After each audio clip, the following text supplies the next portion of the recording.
يا مساء الرضا والفل والجمال عليكم. خلصت اول جوله من دوري نايل، دوري مصر الممتاز. بعد كل جوله كده هنتقابل مع بعض واقول لكم ايه اللي في بالي عن اهم الحاجات اللي موجوده في الجوله وايه اللي حصل فيها. ازيك يا ميرو؟ ازيك؟ عامله ايه؟ كويس. ازيكم يا جماعة؟ أنا introducing myself. أنا اسمي ماريا، أنا بنت إبراهيم عبد الجواد، وأنا هبقى معاكم النهاردة برضه. انت هتبقي معانا النهارده؟ طب طب قولي لي، انت بتحبي مين من لعيبه الكوره؟ محمد صلاح ومحمد هاني وكريستيانو رونالدو. كريستيانو رونالدو، صح؟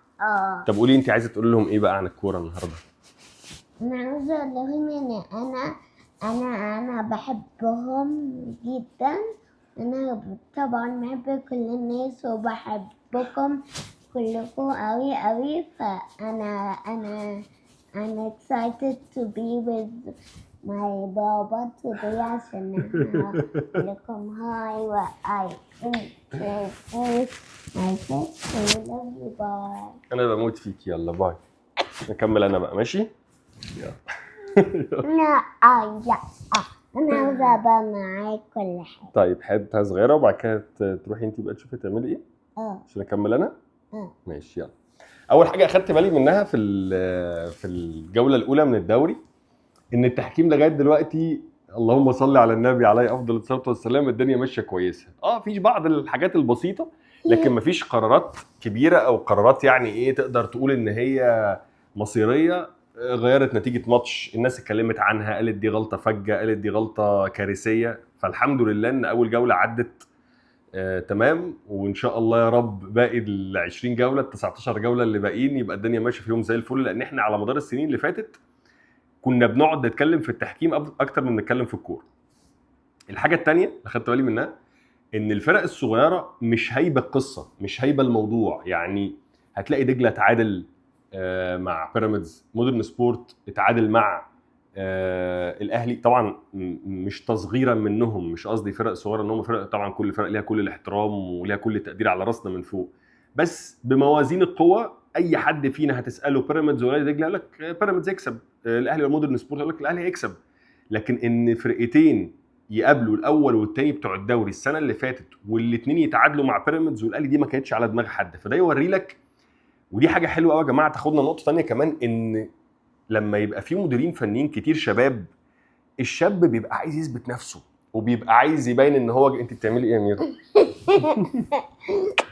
يلا روحي انت بقى العبي وانا خليني اكمل، ماشي؟ معلش يلا. طب خلاص يبقى خلينا نركز بقى في اللي انا بقوله، ما تقوليش تعملي حاجه بوشك. الشباب بيبقوا عايزين يثبتوا نفسهم، عايز يثبت ان هو جدير بالفرصه. فهتلاقي مثلا، واحنا طبعا الشباب بنقعد نقول على حد شاب وهو عنده 60 سنه يعني. كابتن مجدي عبد العاطي مثلا هتلاقيه مع مودرن سبورت عمل ماتش جامد جدا. هتلاقي ماشي يا حبيبتي. هتلاقي مثلا كابتن علي ماهر، واحنا اصطلاحا بنقول عليهم شباب لكن الناس دي شغاله بقى لها سنين عمر طويله دلوقتي في اي حته في الدنيا. الشاب ده اللي هو بيبقى مثلا عنده 37 سنه 38 سنه، احنا عندنا ممكن نقول على المدير الفني شاب هو عنده 58 سنه، بس يعني ما علينا. فالمديرين الشباب دول، او المديرين بلاش شباب، المديرين الفنيين المميزين جدا دول اللي هو زي كابتن علي ماهر وكابتن مجدي عبد العاطي، كابتن عبد الحليم بسيوني وغيره، مش هنسى حد يعني، كابتن طارق مصطفى وغيره. الناس دي بتبقى عايزه تثبت نفسها، عايزه تقول احنا جامدين جدا واحنا قادرين ان احنا نمسك منتخب مصر وان احنا نمسك الاهلي والزمالك. وكمان هم عندهم ميزه ممكن تكون موجوده فيهم مش موجوده في اجيال قبل كده، ان هم بيشتغلوا على نفسهم، بيطوروا نفسهم وبينموا نفسهم، بياخدوا دراسات طول الوقت وبيطوروا من امكانياتهم. فده بيخليهم بيلعبوا قدام الفرق الكبيره ماتشات بغرض ان هم يكسبوا او على اقل تقدير يتعادلوا. بتشوف ماتشات حلوه، بتشوف ماتشات جميله، وده شفناه مثلا مع زد. اول ضربه بدايه لزد مع المقاولين العرب يكسب 2. مقاولين يا جماعه طالع من دوري الدرجه الثانيه، بس ده المقاولين برضو ده فرقه كسبت بطوله افريقيا من فرق محدوده تتعدى على الصوابع في مصر. فزد انا فرحان جدا لشوقي، بعيد ان شوقي حبيبي وصاحبي واخويا وانا بموت فيه وبحبه على المستوى الانساني، بشوفه من انظف الناس ومن اعظم اللعيبه اللي جت في تاريخ مصر، واحد من اساطير الكره المصريه بجد يعني، ومن اعلى لعيبه خط الوسط اللي جت في تاريخ مصر. ولكن انا مبسوط له لان سبحان الله الفرصه دي جات له بترتيب ربنا ما كانش حاجه. شوقي كان في الاهلي وماشي وتمام ومرسوم له خط، فجاه الدنيا بتقف، فجاه يلاقي نفسه مدير فني زد. وزد فيه ميزه ان هو منظومه بتديك امكانيات، بتديك معايير او بتديك معطيات جيفنز للنجاح تساعدك ان انت تنجح. يعني اداره مستقره في ظهرك، في فلوس، الدنيا تمام، لعيبه كويسه، في دعم ليك، فبتلاقي في امكانيات وملاعب وكل التفاصيل اللي تخليك انت كمدير فني تركز في الشغل وبس، وعارف ان في منظومه حواليك بتساعدك كلها عشان انت تنجح. لان كتير من المدربين وحتى في الشغلانات حتى بعيد عن الكوره، تلاقي واحد مثلا شاب نفسه في فرصه، تجيله الفرصه بس الفرصه تبقى معقربه، ما فيهاش مش بروبر اوبورتيونيتي، يعني مش فرصه فيها معطيات النجاح ما تساعدكش ان انت تنجح. لكن زد من الانفايرمنتس ومن النوادي اللي فيها معطيات النجاح. فعشان كده مبسوط جدا لشوقي ان ضربه البدايه بتاعته في الدوري ضربه بدايه مميزه جدا، وان شاء الله اللي جاي يكون ليه والباقي المدير الفنيين اللي انا دايما ببقى متحيز لهم ومتحمس لهم، زي هو وعادل مصطفى واحمد عبد الملك وتامر مصطفى، ناس كتيره جدا مش عايز انسى حد. الواحد بيدعي ان ربنا يعني يكرمهم ويوفقهم ويمسكوا فرق ويحققوا نجاحات، لان ده طلع اجيال جديده وبيفرق جدا مع الكوره في مصر. طيب نروح للاهلي والتعادل مع مودرن سبورت. هتخرج من ماتش الاهلي في وجهه نظري باكتر من حاجه. نمره واحد، ياسين مرعي مكسب كبير جدا جدا جدا، ان انت تلاقي لعيب لسه اول مره يروح الاهلي، لعيب صغير في السن وبيأدي الاداء الواثق وقراراته منضبطه وقراراته حلوه وجميله، وتحس انه بيلعب في الاهلي بقاله فتره طويله جدا، واللي عايزه يقف عليها بيقف عليها، اللي يباصيها على طول بيباصي، اللي يرقص يرقص، لا دماغه شغاله وبيلعب بشخصيه تقدر تلاحظها من 3 4 لمسات ليه في الملعب. كمان جاب جول حلو قوي. الجول ده يبان على فكره يا جماعه سهل، وانا كنت فاكره سهل، وكنت حتى شايف ان ابو جبل يقدر يشيلها. لما شفت زاويه ليه من ورا الجول، لا الكوره هو موجهها رايحه في بطن القايم، صعبه جدا جدا جدا. فشايف ان هي بدايه فوق الممتازه لياسين مرعي، وشايف ان هو مكسب كبير جدا للاهلي. الحاجه الثانيه، انا شايف ان بن شرقي ما ينفعش يطلع من الملعب. شايف ان واحد من اكتر الدروس المستفاده اللي هياخدها ريبيرو من الماتش ده انه لازم يعتمد على بن شرقي اكتر الفتره اللي جايه. ليه؟ بن شرقي من الجناح الوحيد اللي في الاهلي اللي عنده مهاره فرديه مختلفه، ومن المعدودين في الدوري كله اللي عنده مهاره فرديه اعلى من كل الناس تقريبا. وانت تقريبا 75% من الماتشات اللي بتلعبها في الدوري بتبقى قدام فرق مقفله دفاعيه قدامك، فانت عايز حد يفك لك الترابيس والمتاريس الدفاعيه دي، فلازم حد يبقى عنده مهاره فرديه مختلفه، فلازم بن شرقي ياخد وقت اطول. واعتقد ان الفتره الجايه هتلاقوا ريبيرو بيدي لبن شرقي وقت اطول في الملعب. الحاجه الثالثه، بان قوي تاثر الاهلي بغياب امام عاشور. امام عاشور يا جماعه حمله في نص الملعب، يعني امام عاشور بيشوط بيمينه وبشماله وبيجيب اجوال وبيعمل اسيستات وبيجري واندفاع بدني ومردود بدني هايل. فبشوف ان امام عاشور باين قوي ان خط وسط الاهلي مفتقده. الحاجه كمان الاخيره، انه جمهور الاهلي لو الفرقه ما مشيتش بالشكل الكويس او بالشكل الامثل الافضل، جمهور الاهلي مش هيصبر على ريبيرو. لان جمهور الاهلي، بص يا معلم، انت الاداره جابت لك لبن العصفور، وانت معاك فرقه تكسب وهي في التتش من غير ما تنزل تلعب. فلو لقوا ان يعني اصلا جمهور الاهلي كان بيتكلم ان احنا المكسب ده خلصان، احنا عايزين نشوف اداء حلو، عايزين نشوف كوره حلوه بقى ونستمتع. فانت لما كمان بقى ما تقدمش لاداء وكمان تتبرجل والدنيا معاك في النتائج ما تبقاش ماشيه كويس، لا الجمهور مش هيصبر عليك. فدي نقطه مهمه جدا جدا جدا، اعتقد ان ريبيرو لازم ياخد باله منها. وده يمكن اللي يفسر ليه كابتن محمود الخطيب امبارح راح للفرقه معاهم من الساعه 7 الصبح، جم لقوه الفرقه بتتمرن الساعه 10، بيجوا على 8:30 يتجمعوا قبل التمرين بساعه ونص، جم لقوا الكابتن الخطيب موجود قبلها بساعه ونص، وقال لهم كده، قال لهم بصوا الجمهور بيبص لكم ان انتوا فرقه مكتمله كامله مكمله، فمش هيسمح ولا هيصبر عليكم، لان انتوا المفروض فرقه تنزل تاكل النجيله وتكسب كل البطولات. نروح للزمالك. وجهه نظري الزمالك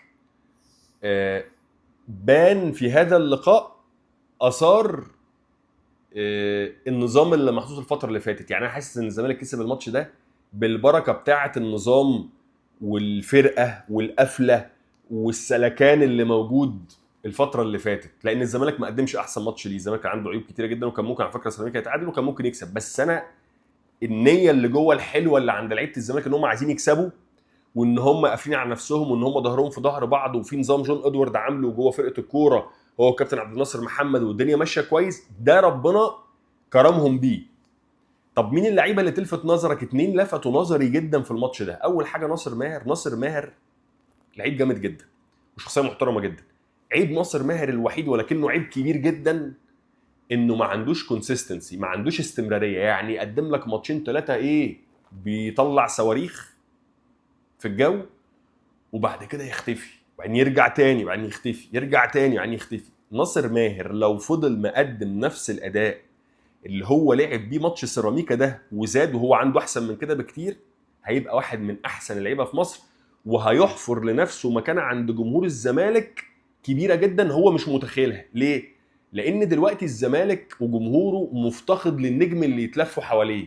جمهور الزمالك كان ملفوف حوالين مين؟ حوالين زيزو. لما زيزو مشي جمهور الزمالك متنشأ بعد كمان اعتزال شيكابالا ان يبقى في نجم يتلموا حواليه يبقى هو بطل الشباك. فلو ناصر ماهر عمل الدور ده هيلاقي نفسه في مكانه بقى ميجا ستار. ده في ايده لان هو عنده الموهبه، عنده القدرات، من القليلين في مركز البلاي ميكر اللي بيعرف يجيب جول. يتبقى الاستمراريه. الحاجه الثانيه محمد شحاته. محمد شحاته مش بعيد عن الهدف العالمي، جاب واحد من احلى جوال الدوري في تاريخه، مش بس في الموسم ده ومش من الموسم ده ولا عشان الجول. محمد شحاته من ساعه لما جه الزمالك، سيبك من الفنيات، مع ان سنه صغير بس شخصيه وكبير في الملعب، ملهاش علاقه بالسن. في شخصيه، في قلب، في رجوله، في جز طول الوقت، قرص على نفسه طول الوقت، عايز يراضي الجمهور طول الوقت، بيجيب 100%، والناس بتحب اللعيب ده ايا كان انتمائهم. يعني ايا كان انتمائك، بتشجع الاهلي، بتشجع الزمالك، بتشجع اي حد، لما بتلاقي لعيب مخلص في الملعب حتى لو على فكره مش فنياته مش 100%، انت بتحبه وبتحترمه لان بتحس انه بيطلع كل اللي عنده. فمحمد شحاته من الناس دي. ما بالك بقى كمان ان هو فنيا بيتطور وفنيا بيزيد يوم عن التاني، فمفيش حاجه احلى من كده. محمد شحاته يستاهل بجد حب جمهور الزمالك ليه. الحاجه الاخيره في حته الزمالك ان انا اعتقد ان يانيك فريرا هيعيد التفكير في استخدام ناصر ماهر على الناحيه اليمين، لان ناصر ماهر اثبتت التجربه انه ناحيه اليمين او على الخط مكان زيزو كطرف كجناح مش احسن حاجه ليه. هو ناصر ماهر عدلته جوه قلب الملعب، يعرف يستلم ويعرف يلف ويدي سروهات ويخش ويكمل ويزيد جوه ال 18 ويجيب اجوال. هي ربنا صارف له في الحته دي، وده بان جدا في ماتش سيراميكا انه لما دخل قلب الملعب عمل الخطوره كلها وجاب جول. فاعتقد ان بعد كده فريرا مش هيعتمد كتير على ناصر ماهر ناحيه الجناح وهيدخله قلب الملعب. كمان شيكو بنزا، قبل ما انسى، شيكو بنزا يا جماعه والله لعيب عنده لمسات ومبين اماره، بس عايز الصبر، عايز التقله شويه كده، تصبر عليه شويه وتديله فرصه شويه ان هو يخش جوه الفرقه وينسجم 3-4 ماتشات. اعتقد ان اللعيب ده هيكون مفيد جدا مع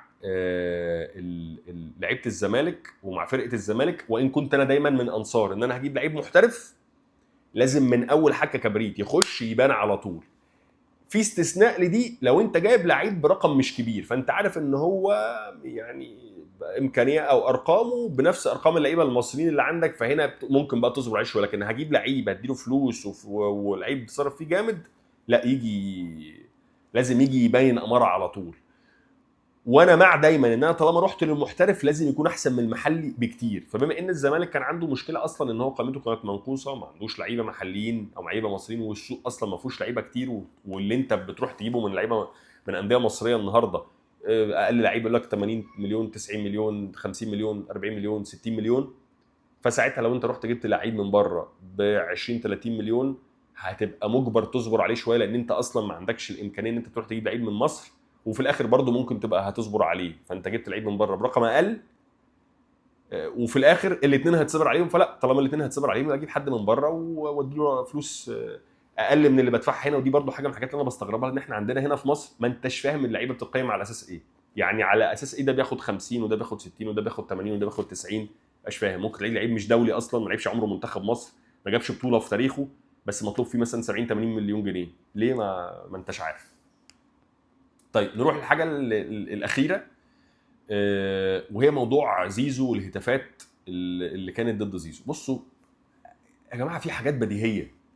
يعني هتيجي تقول لواحد الكذبه حرام، ايوه ماشي، ايه الجديد اللي حضرتك قلته يا ابراهيم؟ معلش. الخمره حرام، ايوه يا ابراهيم، ايه الجديد اللي انت قلته؟ احنا عارفين ان هي حرام. فاي حد هيتشتم ما هو ده غلط طبعا. يعني ما ينفعش تيجي تقول لي انت يرضيك اللي حصل في زيزو. لا طبعا ما يرضينيش ان اي حد يتشتم ايا كان هو مين. والقصه على فكره مش قصه ان هو مراته ولا زوجته ولا اخته ولا امه. اي شتيمه غلط. مش لو اتشتم بابوه يبقى تمام ولو بامه يبقى غلط. لا ما هو كل شتيمه غلط. بس هنا بقى انا عايزك تسال نفسك سؤال كده، لو انت اهلاوي او انت زملكاوي من الاخر، انت ضد الشتيمه ولا انت ضد الشتيمه لما تكون تخص لعيب من فرقتك؟ يعني لو الشتيمه، اصل انا هقول لك هضرب لك اسماء اتشتموا بعائلاتهم على مدار الاجيال: حسن شحاته، جمال عبد الحميد، رضا عبد العال، حسام وابراهيم حسن، وهم في الاهلي وهم في الزمالك، عماد متعب، حازم امام، زيزو. شوف اجيال اهو، بكلمك من السبعينيات. فلو انت ضد الشتيمه هتقول ان كل دول اللي اتعامل معاهم غلط. لكن ما ينفعش تقول لي ايه، ما ينفعش يتعمل كده مع زيزو، بس لو اتعمل مع شيكابالا او نسيت شيكابالا، بس لو اتعمل مع شيكابالا اصل هو اللي بيستفز الجمهور فحلال عليه الشتيمه. لا ما هو انت لو فتحت المبررات، اصل عشان ده غلط فانا بغلط وعشان ده عمل فانا بعمل، ما هي الغلط مش هيقف. ما احنا لو احنا ابحنا وبررنا الغلط عشان في غلط حصل قبليه، طب ما هي دايره الغلط مش هتقف. ما هو انت هتعمل غلط وانا هعمل غلط وانا هفضل ارد عليك وانت ترد عليا، والغلط خلاص مش هينتهي طالما احنا بندي لنفسنا المبرر ان اصل عادي عماد متعب يتشتم عشان هو اصله كان عمل، اصل عادي ان زيزو يتشتم عشان هو اصله كان عمل، اصل عادي ان مش عادي. لا يا جماعه، ما هو انت لو ضد الغلط ارفض الغلط على الكل، مش على حاجه وعلى حاجه لا. لو على حد من الاهلي وانا زملكاوي يا عم عادي يا عم يتشتم، هو مش. ولو على حد من الزمالك وانا اهلاوي يا عم عادي يا عم يتشتم. لا، لو انت ضد الغلط ارفضه على الكل. ما اجيش اقول لك ده زيزو غلطان تقول لي يا ابراهيم يعني زيزو اللي اقول لك مثلا اللي حصل مع زيزو ده غلط، تقول لي يعني اللي حصل مع زيزو غلط واللي حصل مع شيكابالا ما هو انا يا جماعه مش همشي. يعني انا حتى لما باجي اعلق على الحاجات اللي زي دي بحس بعد فتره ان هي ملهاش، التعليق ملوش قيمه. ليه؟ لان بيتحول الموضوع تخش تشوف الكومنتات. الاهلاوي شفت ابراهيم والله ايوه صح، ابراهيم عمل محترم، ابراهيم انت بتنتقد الناس اللي شتمت زيزو. تلاقي الزملكاوي، مش كلهم طبعا يعني، تلاقي الزملكاوي يعني انت دلوقتي عامل لي فيها عم محترم وبتنتقد الناس اللي شتمت زيزو، طب كنت فين لما شتموا شيكابالا؟ ايوه يا عم، يعني سؤال بس حضرتك، ما هو انا على فكره اتكلمت وقت شيكابالا ومش مجبر ان انا افضل اجيب ورايا فيديوهاتي حطها في شنطه اتفضل اهو والله بص ادي الفيديو بتاع شيكابالا، ده الفيديو بتاع حازم امام، ده الفيديو بتاع متعب. لا يا معلم، انا مش قاعد اثبت نفسي ليك على مدار السنين ارجع اقول عشان اقول رايي في موقف ارجع اجيب لك ارائي في 600 موقف على مدار 20 سنه. انا عايزك تسال نفسك سؤال، انت شايف ده غلط ولا لا؟ لو شايف ان ده غلط مش هتقول غلط بس، يعني مش هتقول اصل ده غلط بس اصل زيزو يستاهل بس اصل شيكابالا هو اللي ونفس القصه لو الاهلي لما انا كنت لما بنتقد الناس اللي شتموا شيكابالا، هتلاقي الزملكاوي محترم يا ابراهيم، محترم ان انت بتدافع عن الحق وعن ان شيكابالا ما ينفعش يتشتم ويروحوا المقابر وبتاع. تلاقي الاهلاوي يا عم انت ما شفتش اللي حصل من شيكابالا، اشمعنى ما اتكلمتش على ما حصلش على اللي حصل مع عماد متعب؟ ما هو شيكابالا هو اللي استفز. طب ما انت يا معلم انت ضد الشتيمه. يعني عايزين نحط معيار واحد، هل اللعيب المفروض يبقى الجمهور يشتمه وهو يبقى ثابت وما يردش وانت محلل الشتيمه، ولا الشتيمه غلط؟ انا قناعتي هقولها لك، قناعتي هي ايه؟ ان الشتيمه غلط، ومحدش يقول لي اصل ده في الكوره وده مش في الكوره واصل بره بيعملوا. يا عم بره عندهم الشذوذ عادي، يبقى احنا عندنا شذوذ يبقى عادي؟ لا، انا مش مقتنع ان اي حاجه بره تبقى عادي، ومش مقتنع ان ده في الكوره وعادي. ولا يا عم، انا ممكن اكون بشتم وانت بتشتم واي حد بيشتم وكلنا بنغلط مفيش حد فينا ملاك يعني بجناحات. بس انا حتى لو ده يصدر عني غصب عني او يصدر عني يعني بحسن نيه، اذا يعني سميته كده، بس انا عارف ان ده غلط، ما اوحش فيه وما اقولكش لا اصل ده عادي ان انا اشتم. لا ده مش عادي، ده مش عادي. الغلط غلط. انا ما احبش انزل للقبر واروح لربنا سبحانه وتعالى وفي صحيفتي ان انا شتمت لعيب وانا قاعد بتفرج، قاعد بستمتع بكوره، ماتش كوره اخدت فيه سيئات، يا فرحتي في البيت ولا مع اصحابي ولا على القهوه ولا في الاستاد. لا طبعا. فحتى لو عملت كده انا بيني وبين نفسي عارف ان انا عملت حاجه غلط، وده غلط وده ما ينفعش يحصل، ما برروش لنفسي ان لا عادي مفيش مشكله، لا ده مش عادي، ده غلط، ده انا بكلمك عن قناعتي، انا مش بزكي نفسي ولا بطلع نفسي في موضع ولا موقع المعلم المنظر خالص، انا اوحش من اي حد، بس انا بكلمك عن قناعتي ان الشتيمه في ماتشات الكوره غلط، وان انا ما احبش ان انا يتكتب في صحيفتي ان انا شتمت في ماتش كوره واخدت سيئات عشان. دي نمره واحد. نمره اتنين،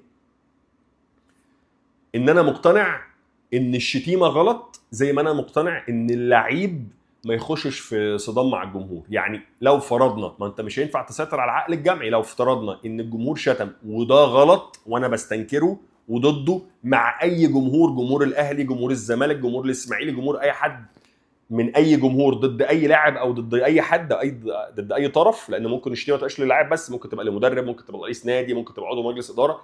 انا ضد الشتيمه بشكل عام، بس كمان ضد ان الفرد ده اللي هو المدرب او الرئيس النادي او اللعيب او مدير الكوره يخش في رد فعل وفي تراشق مع الجمهور، لان ساعتها دايره الغلط مش هتقف، هنفضل ده يغلط وده يرد عليه، ده يغلط ويرد عليه، فالغلط مش هيقف. نمره اتنين، ان لو صعب السيطره على الجمهور كله بالعقل الجمعي بتاعهم، الاسهل تسيطر على نفسك انت كفرد، وطبعا دي برضو حاجه بترجع لكل واحد، فساعات حد ما يقدرش يمسك نفسه فيغلط، فساعتها هننتقد ونقول ان انت غلط، بس في الاخر هو بني ادم ممكن ده يفلت منه، بس هنقول له ان انت غلط، لان لا يجب ان الجمهور او اللعيب يخش في نقاش او يخش في سجال او يخش في تراشق وشتيمه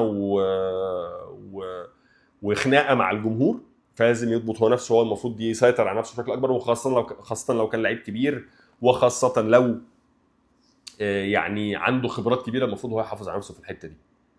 فحقيقه الامر علاج ده ازاي؟ بقول لك الخلاصه في الاخر، ان الناس كلها تستنكر الغلط، من اعلام لمجالس ادارات. يعني لو الزمالك بيستنكر الغلط لما يحصل ضد واحد من لعيبته، يستنكر الغلط لما يحصل من جمهوره ضد لعيب تاني. لما الاهلي يستنكر الغلط ضد واحد من لعيبته، الاهلي يستنكر الغلط لما يحصل من واحد من جمهوره ضد لعيب في نادي تاني، وهكذا. فالمجالس الادارات ترتقي بمسؤوليتها وهي اللي تقف وقفه بجد ضد الشتيمه وضد التجاوز والتطاول ضد اي حد. مش لما يجي مع لعيب عندي اطلع واعمل بيانات، ولما ما يجي مع لعيب من المنافسين وجمهوري اللي بيعمل كده، لا يا عم خلاص اعمل نفسي مش شايف. وانا ما بتكلمش على نادي واحد، بتكلم على كل الانديه بمنتهى الصراحه. فلازم دور من الانديه، مجالس اداراتها تقف وقفه، اتحاد الكوره، الرابطه، الاعلام، الجماهير نفسها، عشان القصه دي تقف، ما تبقاش ليها ديول، وما تبقاش كل شويه الحق ده شيكابالا بيتشتم، الحق ده امام بيتشتم، الحق ده زيزو بيتشتم، الحق ده عبد الشافي مش ما لا انت مش عايز كده. انت عايز الدنيا دي تقف. مش هتقف في وجهه نظر غير اللي انا بقول لك عليه ده، ان الجمهور، المجالس الادارات، اللعيبه، المسؤولين، الرابطه، اتحاد الكوره، الاعلام، يقف وقفه ضد الغلط بكل انواعه، ايا كان مين مرتكبه. مش لما يكون ناحيه طرف نعمل نفسنا مش شايفين، ولما يكون ناحيه طرف تاني نقف ونعلق المشاهد. دي ابرز الحاجات اللي جت في بالي، اللي حبيت اتكلم معاكم فيها عن الجوله الاولى من الدوري. اشوفكم ان شاء الله الجوله اللي بعد كده. مساء الورد.